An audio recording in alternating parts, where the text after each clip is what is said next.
Hi everyone, welcome to today's video where we're going to look at Act 4, Scene 1 from Romeo and Juliet. So, in the previous scene you saw how adamant that Capulet was that Juliet was going to get married to Paris on Thursday. So she came up with a plan to go to see the friar in his cell. So now she comes, but when she gets there, Paris is actually there. So Paris meets with Friar Lawrence. Paris has come to see Friar Lawrence about his marriage to Juliet. Friar Lawrence tells Paris he doesn't like the fact Juliet is not sure about the wedding, obviously trying to stall the wedding as he knows Juliet is already married. Paris explains that the only reason she hasn't fallen in love with him is because of Tybalt's death and that a wedding might get her out of mourning. The friar speaks aside, telling the audience that he wished he didn't know the reason why she didn't want to get married. So the friar, again, dramatic irony at play here. The friar knows the whole story. Paris doesn't. We know the whole story, and some of the characters don't. Juliet, at this point, enters the friar's cell, and Paris addresses her as my lady and my wife, to which Juliet replies, that might be the case after I'm married. Okay, so she's very short with him.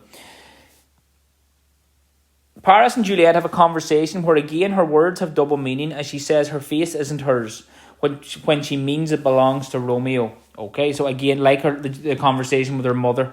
Okay, so she wants to speak to the friar alone. Okay, so she gets to speak to him when Paris leaves. Paris leaves and Juliet tells the friar to shut the door and join her in weeping, as it feels like there is no way out of this mess. Juliet tells the friar that if he cannot come up with a solution, that she should be allowed to follow through with her solution, which is a knife she intends to use to kill herself. So this panics the friar. He says, right, I have to come up with some plan here. She says she wants to die if there is no way out of this situation. I long to die, of what thou speakest, speak not of remedy. So basically, if you don't have a remedy for me or a solution to this, then I want to die. The friar, desperate to avoid Juliet's suicide, comes up with a bold and dangerous plan which involves death. A thing like death to chide away this shame, that copest with death himself to escape from it. And if thou darest, I'll give thee remedy.